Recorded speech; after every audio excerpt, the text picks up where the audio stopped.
Hello, guys. Welcome back to Fix Your Apps, where we make tech simple for everyone. Today, we're diving into how to enable the sunlight mode on your Android phone, step by step. If you find our tips helpful, don't forget to hit that subscribe button for more straightforward tech guides. Let's get started. Step 1. First, grab your Android phone and open the Settings app. The Settings app is your gateway to all the important configurations of your device. Step 2. Next, scroll down through the Settings menu until you find the Display option. Tap on it to access the display settings. Step 3.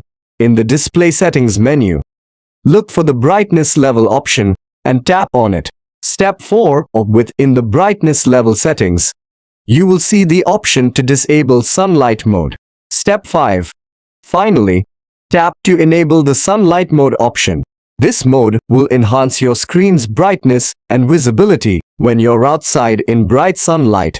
And that's it. You've successfully enabled the Sunlight mode on your Android phone. Thanks for watching and see you in the next video.